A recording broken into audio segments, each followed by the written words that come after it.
Hello दोस्तों, एक बार फिर से बहुत बहुत स्वागत है हमारे यूट्यूब चैनल RK ITI में। तो दोस्तों, मिक्स क्वेश्चन का सीरीज तो चल ही रहा है, साथ ही साथ पैरेलल में क्या कर रहे हैं ITI का जो इलेक्ट्रिशियन टेट थ्योरी का है, तो चैप्टर वाइज MCQ क्वेश्चन जो है वह एक ही वीडियो में सारा क्वेश्चन लेकर आ रहे हैं। तो जो भी भाई हमारे ITI कर रहे हैं, ITI फर्स्ट ईयर में है, तो इस वीडियो का वो लाभ उठा सकते हैं और ज़्यादा से ज़्यादा अपने फ्रेंड सर्कल में फॉरवर्ड कर सकते हैं। तो चलिए फिर देर न करते हुए वीडियो को स्टार्ट कर लेते हैं। और हमारे चैनल पर अगर पहली बार विजिट कर रहे हैं तो कृपया हमारे चैनल को सब्सक्राइब जरूर करिए। देखिए, पहला क्वेश्चन है और ये जो सभी क्वेश्चन बहुत ही इंपॉर्टेंट है, ये प्रीवियस ईयर का क्वेश्चन है और ये कॉमन हस्त औजार जो है उससे लिया गया है, जो चैप्टर आपका 2 है इलेक्ट्रिशियन थ्योरी का। ठीक है, और ये सब क्वेश्चन जो है सतीश दहिया जो बुक है, जो आगामी UPPCL में भी इसी में से क्वेश्चन पूछता है, तो उसी में से हम क्वेश्चन सभी को लिए हैं। ठीक है, तो पहला क्वेश्चन है, उस पदार्थ का नाम बताएं जिसके स्क्रू ड्राइवर का ब्लेड बना होता है। जो स्क्रू ड्राइवर होता है वह इलेक्ट्रीशियन का कॉमन हैंड टूल, बहुत ही इंपॉर्टेंट टूल्स होता है। कोई भी जो थिंग्स है उसको खोलने या कसने के लिए प्रयोग किया जाता है। तो स्क्रू ड्राइवर का जो ब्लेड, उसका जो ब्लेड होता है वह किस चीज़ का बना होता है। पहला दिया है टेम्पर्ड स्टेनलेस स्टील, दूसरा कठोर टेम्पर्ड माइल्ड स्टील, तीसरा कठोर और टेम्पर सॉफ्ट स्टील, चौथा है कठोर और टेम्पर्ड कार्बन स्टील। तो दोस्तों, राइट आंसर ऑप्शन आपका डी हो जाएगा। जो कठोर और टेम्पर्ड कार्बन स्टील होता है, तो इसका जो है स्क्रू ड्राइवर का ब्लेड बना होता है।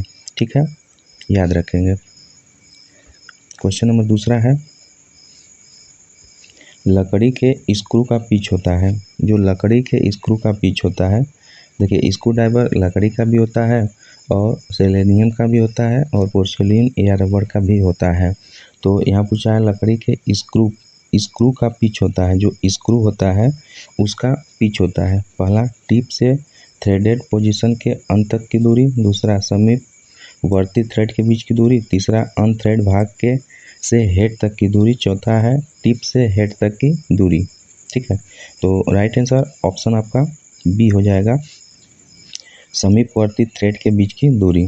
जो लकड़ी के स्क्रू का जो पिच होता है समीपवर्ती थ्रेड के बीच की दूरी होता है। ऑप्शन बी आपका बिल्कुल सही हो जाएगा। क्वेश्चन तीसरा है हमारा, जहां उंगलियां नहीं पहुंचती हो वहां छोटी वस्तुओं को पकड़ने के लिए किस औजार का इस्तेमाल किया जाता है। दोस्तों, जहां हमारी उंगलियां पहुंचती नहीं है वहां छोटी वस्तु को पकड़ने के लिए किस औजार का प्रयोग इस्तेमाल किया जाता है। पहला है फ्लैट नोज प्लायर, दूसरा लॉन्ग नोज प्लायर, तीसरा साइड कटिंग प्लायर, चौथा है आपका राउंड नोज प्लायर। ठीक है, तो दोस्तों हमारी जैसे जहाँ उंगलियाँ नहीं पहुँचती है तो लंबा चीज़ होना चाहिए, तो लंबा के लिए हमारा लॉन्ग नोज प्लायर होता है।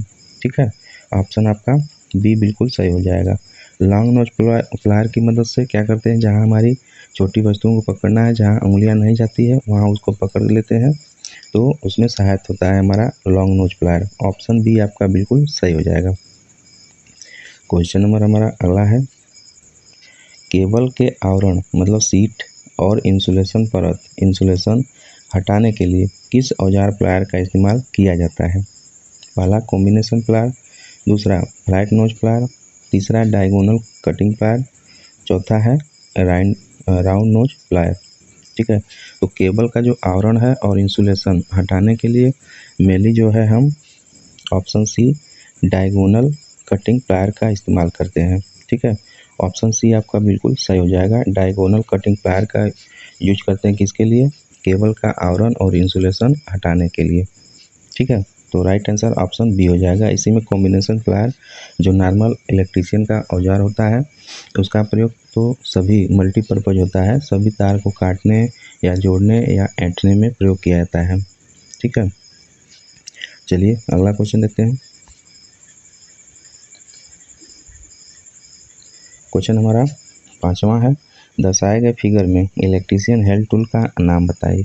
देखिए, ये इलेक्ट्रीशियन हैंड टूल दिखाया गया है, इसका नाम बताना है। तो पहला ऑप्शन है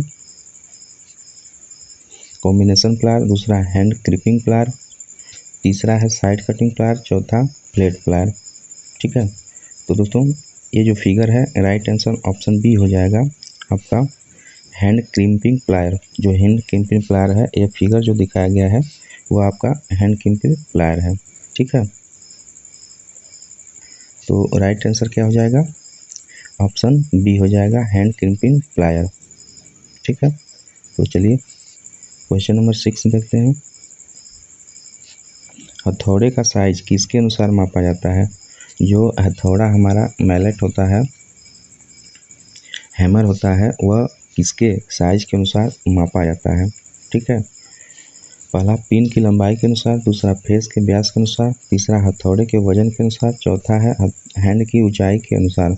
तो प्रायः हथौड़े की जो साइज होती है वह हथौड़े के वजन के अनुसार, मतलब 100 ग्राम है, 150 ग्राम है, 250 ग्राम है, 500 ग्राम है, 1 केजी है, तो उसके वजन के अनुसार जो है हथौड़े का साइज जो है मापा जाता है। ऑप्शन सी आपका बिल्कुल सही हो जाएगा। दोस्तों ये सब प्रीवियस ईयर क्वेश्चन है, देख सकते हैं एनसीईआरटी 14 में, ये 14 में ही नहीं पूछा है। 14 में जैसे एडिशन जब छपा हुआ था तो उस समय 14 में पूछा था, लेकिन ये रिसेंटली में भी इससे पूछ सकता है। तो आप लोग बेफिक्र होकर ये पूरा वीडियो देखें और आप लाभ उठाइए, क्योंकि 25 से 26 क्वेश्चन है और कॉमन हैंड टूल में से इन्हीं प्रश्न में से घुमा फिरा के आपके एग्जाम में, सीबीटी एग्जाम में पूछते हैं। ठीक है, तो आप लोग अच्छे से वीडियो को पूरा देखिएगा। तो इस क्वेश्चन का राइट आंसर ऑप्शन सी हो जाएगा। चलिए क्वेश्चन नंबर 6 हम देखते हैं, 7 देखते हैं। क्वेश्चन नंबर 7 है, इलेक्ट्रीशियन किस प्रकार के पेचकस प्रयोग करते हैं। तो इलेक्ट्रीशियन जो हमारा किस प्रकार के पेचकस प्रयोग करते हैं। पहला भारी कार पेचकस, हल्के कार पेचकस, तीसरा है तारे अग्र शीर्ष पेचकस सेट, चौथा है लचीला पेचकस। तो देखिए इलेक्ट्रीशियन का वर्क होता है, अभी पोल पे चढ़ गए या फिर अभी सीढ़ी वगैरह पे चढ़ गए या ऊपर काम कर रहे हैं, तो प्रायः भारी कार पेचकस का कोई प्रयोग नहीं करेंगे। तो राइट आंसर ऑप्शन बी हो जाएगा, हल्के कार पेचकस का प्रयोग करते हैं। ठीक है, ऑप्शन बी आपका बिल्कुल सही हो जाएगा। चलिए अगला क्वेश्चन देखते हैं। सपाट ठंडी छेनी किस प्रकार के कार्य के लिए उपयुक्त नहीं है।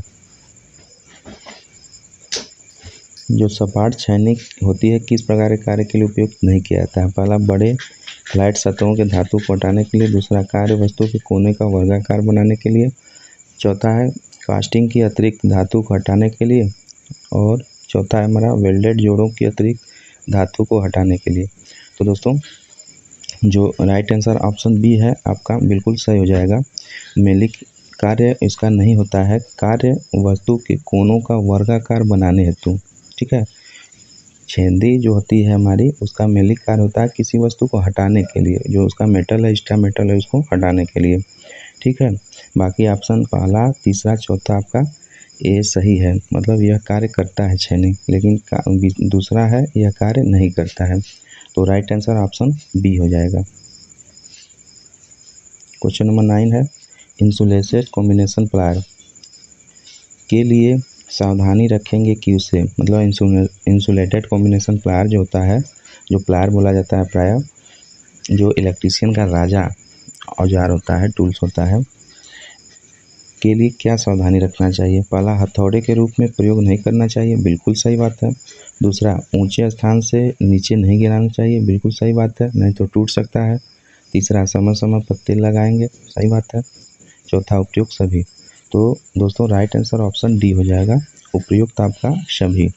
जो उपयुक्त सभी है तीनों, यह नहीं करना चाहिए कॉम्बिनेशन प्लायर के साथ। ठीक है, चलिए अगला क्वेश्चन देखते हैं। को प्रयोग में लेते समय क्या सावधानी रखनी चाहिए। पहला, 250 वोल्ट से अधिक रेंज परास पर काम में नहीं लेंगे। दूसरा, इंसुलेशन चेक करेंगे। तीसरा, चेक करते समय धातु की क्लिप पर उंगली रखेंगे व अर्थ के संपर्क में रहेंगे। ठीक है, चौथा बोल रहा है हमारा उपयुक्त सभी। ठीक है, तो दोस्तों राइट आंसर ऑप्शन डी हो जाएगा, उपयुक्त लिखित, जो निम्नलिखित ऊपर जो लिखा है उपयुक्त सभी हो जाएगा, क्योंकि 250 वोल्ट से अधिक रेंज का नहीं लेना चाहिए। प्रायः 400 वोल्ट या 250 वोल्ट तक ही सीमित समय जो फेज टेस्टर होता है या जो होता है फेज टेस्टर का प्रयोग करना चाहिए। दूसरा इंसुलेशन चेक करने का मतलब है कहीं लीक वगैरह नहीं आ रहा है, उसको हम चेक करते हैं, ठीक है। तीसरा है चेक करते समय फेस तो हमारा रहेगा कांटेक्ट में, लेकिन कंप्लीट पाथ के लिए अर्थ की ज़रूरत होती है, तो अर्थ हमारे हाथ से मिल जाता है उसे, तो वह भी करेंगे तभी चेक दिखाएगा। तो इसलिए उपयुक्त आपका सभी ऑप्शन हो जाएगा सही। क्वेश्चन नंबर 11 है हमारा, विशेष प्रकार के स्क्रू ड्राइवर का नाम बताएं जहां सामान्य स्क्रू ड्राइवर का प्रयोग नहीं किया जा सकता है, ठीक है। तो पहला होता है लंदन पैटर्न स्क्रू ड्राइवर, दूसरा है कैबिनेट पैटर्न स्क्रू ड्राइवर, तीसरा है इलेक्ट्रीशियन पैटर्न स्क्रू ड्राइवर, चौथा है क्रैक्ड स्क्रू ड्राइवर, ठीक है। तो विशेष प्रकार का जो स्क्रू ड्राइवर होता है आपका मेन होता है क्रैक्ड स्क्रू ड्राइवर। जो क्रैक्ड स्क्रू ड्राइवर होता है वह जहां सामान्य स्क्रू ड्राइवर का प्रयोग नहीं किया जा सकता है वह होता है क्रैक्ड स्क्रू ड्राइवर। ऑप्शन आपका डी बिल्कुल सही हो जाएगा। क्वेश्चन नंबर 12 है हमारा, हैमर का काम लेते समय क्या सावधानी रखेंगे। जो हैमर होती है उसका कार्य लेते समय क्या सावधानी रखेंगे। पहला, हैंडल के आखिरी छोर के हाथ से पकड़ेंगे, दूसरा हैमर के परास से हैंडल को पकड़ेंगे, तीसरा हैमर से ग्रीस लगा कर रखेंगे, चौथा ढीले हैंडल से भी कार्य करेंगे। तो मेनली हैंडल का जो मतलब हैमर का जो होता है हैंडल के आखिरी छोर को हाथ से पकड़ेंगे, ठीक है। ऑप्शन आपका ए बिल्कुल सही हो जाएगा, ठीक है। जो हैंडल का आखिरी छोर होता है उसको हाथ से पकड़ेंगे, ठीक है। राइट आंसर ऑप्शन ए हो जाएगा आपका। चलिए क्वेश्चन नंबर 13 देखते हैं, हैंड ड्रिल मशीन के लिए क्या सावधानी रखेंगे। जो हैंड ड्रिल मशीन होती है, देखिए ड्रिल मशीन हमारी एक इलेक्ट्रिक ड्रिल मशीन होती है जो विद्युत के कॉन्टेक्ट से चलती है, और एक हैंड ड्रिल मशीन होती है जो हाथ से घुमाने पर चलती है। जैसे हम जब भी वुडन पे लकड़ी वगैरह पे जब बोर्ड बनाते हैं तो उसका प्राय यूज करते हैं। तो हैंड ड्रिल मशीन के लिए क्या सावधानी रखनी चाहिए पूछ रहा है। पहला, ड्रिल बिट जाक से अच्छी तरह कसेंगे, सही बात है। दूसरा है मशीन को चलाते समय हैंडल को सीधा दबाएंगे, ये भी सही बात है। तीसरा है धातुओं की चादर में छेद करने से पहले सेंटर पंच के निशान लगाएंगे। देखिए सेंटर पंच क्या होता है, सेंटर पंच हमारा जिस भी धातु पे जहाँ पे हमें ड्रिल करना है वहाँ पे उससे पहले क्या करते हैं हम एक छेद कर लेते हैं, ठीक है, एक निशान लगा लेते हैं ताकि उसे पोंछने वगैरह पे निशान बरकरार रहे, मिटे न, ठीक है। वो सेंटर पंच का वर्क होता है। तो उपयुक्त तीनों ये सही कह रहा है, क्योंकि धातुओं की चादर में छेद करने से पहले सेंटर पंच लगा लेंगे तो अच्छा रहेगा हमारे लिए। दूसरा है मशीन को चलाते समय हैंडल को दबाना चाहिए तभी जाके ड्रिल होगा। पहला, ड्रिल बिट जार से अच्छी तरह कसे होना चाहिए, यानी ऑप्शन आपका डी बिल्कुल सही हो जाएगा, उपयुक्त सभी, ठीक है। राइट आंसर ऑप्शन डी हो जाएगा। चलिए क्वेश्चन नंबर 14 देखते हैं, ट्राई स्क्वायर के आधार से मार्किंग ब्लेड कितने कोण पर लगे होते हैं। जो ट्राई स्क्वायर के आधार पे मार्किंग ब्लेड जो होते हैं प्राय कितने पे लगे होते हैं, 90 डिग्री पे लगे होते हैं, ठीक है। जो ट्राई स्क्वायर देखते हैं तो ऐसे होता है ट्राई स्क्वायर, ठीक है। तो राइट आंसर क्या हो जाएगा, ऑप्शन बी हो जाएगा, 90 डिग्री। क्वेश्चन नंबर 15 है,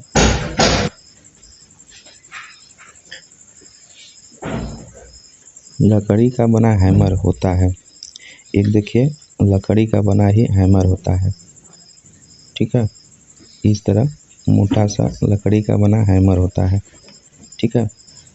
लकड़ी का बना हैमर होता है, इसका नाम क्या होता है, mallet, ball pein hammer, straight pein hammer, cross pein hammer. तो दोस्तों लकड़ी का जो बना हैमर होता है इसे क्या बोलते हैं हम, मैलट बोलते हैं, ठीक है। राइट आंसर ऑप्शन ए हो जाएगा, मैलट बोला जाता है। मैलट प्राय लकड़ी का बना होता है, जिसे हल्की धातुओं का सीट वगैरह फ्लैट जो है उसे सीधा करने में प्रयोग किया जाता है, ठीक है। तो ऑप्शन ए आपका बिल्कुल सही हो जाएगा। चलिए क्वेश्चन नंबर हमारा 16वां है, वायर स्टिपर के आगे वाले भाग में इंसुलेशन हटाने का प्रयुक्त कटर का आकार होता है। जो वायर स्टिपर होता है हमारा उसे द्वारा हम जो वायर होता है उसका इंसुलेशन हटाते हैं या काटते हैं, ठीक है। उसके जो आगे वाला भाग होता है उसे इंसुलेशन हटाने में प्रयुक्त कटर का जो आकार होता है वो पहला भी आकृति का होता है, दूसरा ओ आकृति, तीसरा टी, चौथा उपयुक्त में से कोई नहीं।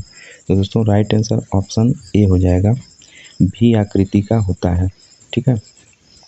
दोस्तों आप क्या करेंगे कि पहले क्वेश्चन को देखेंगे, फिर पॉज करेंगे, उसके बाद अपना जवाब देंगे, फिर अपना आंसर देखेंगे, ठीक है। वैसे करके आप इस सभी प्रश्न का हल करेंगे, ठीक है। पहले अपने से आप करिए, उसके बाद फिर सॉल्यूशन देखिए। तो यहाँ पे जो राइट आंसर हो जाएगा ऑप्शन ए हो जाएगा। जो आर स्टेपर होता है उसे आगे वाला जो भाग होता है वो भी शेप का होता है, ठीक है। ऑप्शन ए आपका बिल्कुल सही हो जाएगा। क्वेश्चन नंबर 17 है, बेंच वाइज के लिए सत्य कथन है। जो बेंच वाइज होता है, आप देखते होंगे अपने वर्कशॉप में बेंच वाइज जो स्टूल पे रखा होता है, कसा होता है, जिसके द्वारा हम क्या करते हैं, कोई भी जॉब करते हैं, कोई भी जॉब बनाते हैं तो उस पर कसकर हम उसको फिनिशिंग करते हैं, ठीक है। वही बेंच वाइज होती है। तो उसके लिए शब्द क्या है, पहला बेंच वाइज टेबल पर कसा होता है, ठीक, सही बात है, टेबल पर कसा होता है। दूसरा, इसके जाम में दांते बने होते हैं, ठीक है, पकड़ने के लिए दांते बने होते हैं। तीसरा, इसका साइज जा की लंबाई से लिया जाता है, ये भी सही बात है। इसकी जो साइज होती है जा की लंबाई से लिया जाता है, ये सही बात है। यानी आपका उपयुक्त सभी हो जाएगा, ठीक है। उपयुक्त सभी बेंच वाइज के लिए सत्य है। तो दोस्तों राइट आंसर ऑप्शन डी हो जाएगा। कंपटीशन एग्जाम से बात करें पॉइंट ऑफ व्यू से, तो ऑप्शन सी आपको पूछता रहता है कि इसकी साइज कैसे निर्धारित की जाती है। तो इसकी साइज जो है, साइज जा की लंबाई से लिया जाता है, ठीक है। तो खैर यहाँ पे जो ऑप्शन आपका डी हो जाएगा, सही हो जाएगा। उपयुक्त तीनों के लिए सत्य होता है, ठीक है। चलिए क्वेश्चन नंबर 18 देखते हैं। तारों के मुंह को मोड़ने में प्रयुक्त औजार होता है। जो तारों का मुंह होता है उसे मोड़ने में कौन सा औजार प्रयुक्त होता है, पहला इंसुलेटेड कॉम्बिनेशन प्लायर, दूसरा नोज प्लायर, तीसरा कटिंग प्लायर, उपयुक्त सभी। तो प्रायः तारों को मोड़ने के लिए आपका इंसुलेशन कॉम्बिनेशन प्लायर का प्रयोग किया जाता है। ऑप्शन आपका ए बिल्कुल सही हो जाएगा, ठीक है। क्वेश्चन नंबर 19 देखते हैं। अधिक गेज की तारों को काटने में प्रयुक्त प्लायर होता है। जो गेज का मतलब उसकी मोटाई है, अधिक मोटाई की तार को काटने में किसका प्रयोग किया जाता है, पहला दिया आपका कॉम्बिनेशन प्लायर, दूसरा नोज प्लायर, तीसरा कटिंग प्लायर, चौथा उपयुक्त सभी। तो प्रायः जो अधिक गेज होते हैं उसको काटने के लिए नोज प्लायर का प्रयोग किया जाता है। ऑप्शन आपका बी बिल्कुल सही हो जाएगा, ठीक है। चलिए क्वेश्चन नंबर 20 देखते हैं।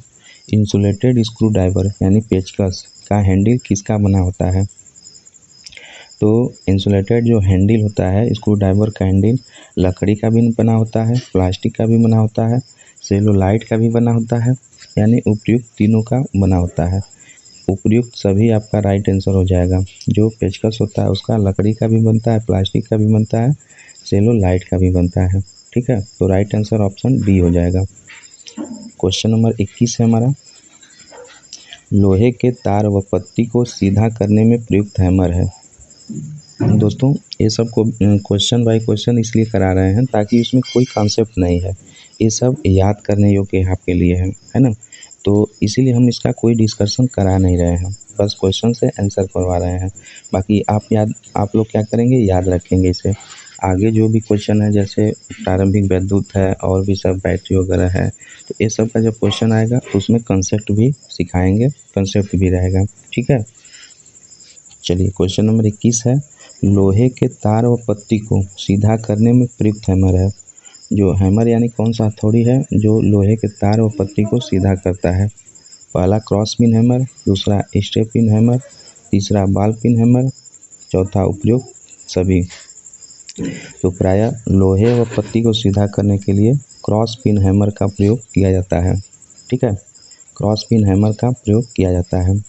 तो हैमर प्रायः 5-6 प्रकार के होते हैं, आप देख सकते हैं। तो इस वीडियो के माध्यम से देख सकते हैं, ये बॉल पिन हैमर को दिखाया गया है। ये जो हमारा हैमर होता है बॉल पिन हैमर होता है। ए हैमर हमारा क्रॉस पिन हैमर होता है। ए हमारा स्ट्रेट पिन हैमर होता है, जो एक तरफ नुकीला टाइप होता है, इसका नाम है स्ट्रेट पिन हैमर। और इसके बाद ए है आपका क्ला हैमर। क्ला हैमर का मतलब क्या होता है, कील वगैरह को उखाड़ने के लिए प्रयोग किया जाता है क्लॉ हैमर का। और ये आपका है स्लेज हैमर। ठीक है, दोनों तरफ जो है मोटा मोटा दोनों तरफ इसका सरफेस होता है, स्लेज हैमर। ठीक है, तो प्रायः ये सब 5 प्रकार के हैमर होते हैं। एक उसमें मैलेट होता है, तो लकड़ी का हैमर होता है।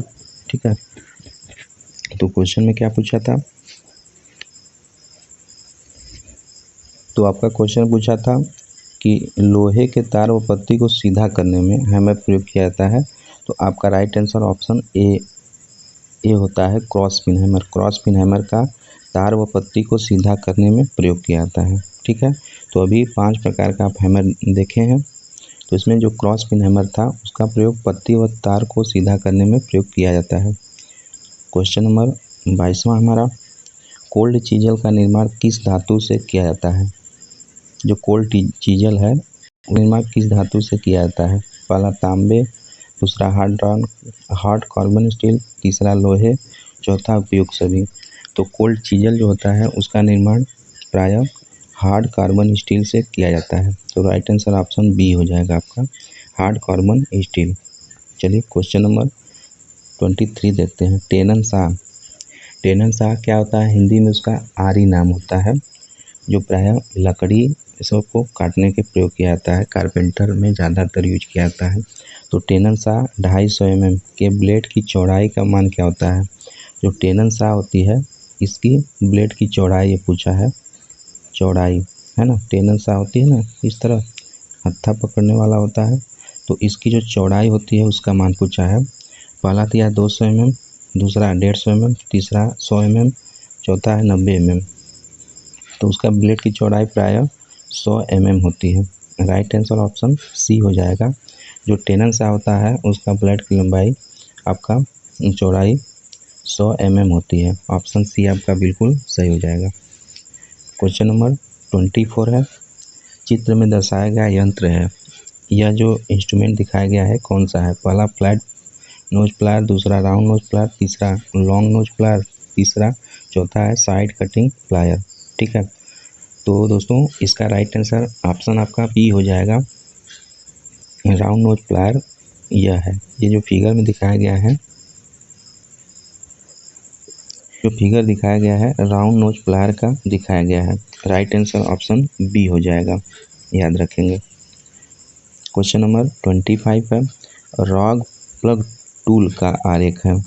जो रॉग प्लग टूल है उसका आरेख है। पहला आरेख ये है, दूसरा ए है पोकर जैसा है, तीसरा आपका ड्रिल बिट है, चौथा उपयोग सभी। तो रॉग प्लग टूल है, उपयोग तीनों जान रहे हैं, लेकिन यह नहीं देखे हैं, तो ये आपका होता है रॉग प्लग टूल आरेख। ठीक है, जो ए है फिगर, यह रॉग प्लग टूल आरेख है। ऑप्शन आपका ए बिल्कुल सही हो जाएगा। क्वेश्चन नंबर 26 है, यह आज का हमारा लास्ट क्वेश्चन होगा। इस चैप्टर में टोटल 26 क्वेश्चन थे। मैलेट का आरेख है, तो मैलेट हम बताए हैं लकड़ी का होता है। तो यह देखिए, ये क्रॉस पिन हैमर है, ये आपका बॉल पिन हैमर है, ऊपर बॉल की तरह नोब है। तीसरा आप देख सकते हैं फिगर, और चौथा, तो तीसरा जो फिगर दिखाया गया है आपका, जो तीसरा फिगर आपका देख सकते हैं, ये आपका मैलेट है। ठीक है, ये मैलेट का दिखाया गया है। मैलेट ऐसा ही होता है, लकड़ी का बना होता है, जो बहुत हल्की जो धातु सीट वगैरह होती है उसे पतला परत या उसे सीधा करने में प्रयोग किया जाता है। तो दोस्तों आज के लिए बस इतना ही। 26 टोटल क्वेश्चन था इस सतीश दहिया के ऑब्जेक्टिव थ्योरिकल जो इलेक्ट्रीशियन का आपका बुक है। तो आई होप आपको वीडियो पसंद आया होगा। ठीक है, वीडियो पसंद आया होगा तो उसे आप लाइक करिए और सब्सक्राइब करिए हमारे चैनल को, और अपने फ्रेंड सर्कल की दोस्तों में फॉरवर्ड करिए। ऐसे ही हम वीडियो क्या करते हैं कि हर चैप्टर का जो NCVT DGT के द्वारा बुक हमारी है प्रोवाइड, सतीश दहिया हुआ, अरिहंत हुआ, अलग अलग हमारी बुकें हैं। तो उसमें जो इम्पोर्टेंट क्वेश्चन है वह क्वेश्चन सीरीज हम अपनी वीडियो में लेकर आते रहते हैं। आपको फ़ायदा क्या होगा, आप देखिए चैप्टर वाइज देखते जाएंगे तो एक समय आपका जब एग्ज़ाम आएगा तो उसमें क्या होगा कि अगर क्वेश्चन मिलेगा तो आप आसानी से सभी क्वेश्चन को कर सकते हैं। ठीक है, तो चलिए मिलते हैं नेक्स्ट वीडियो में नेक्स्ट लेक्चर के साथ। तब तक के लिए अपना ख्याल रखिए, मस्त रहिए। जय हिंद, जय भारत।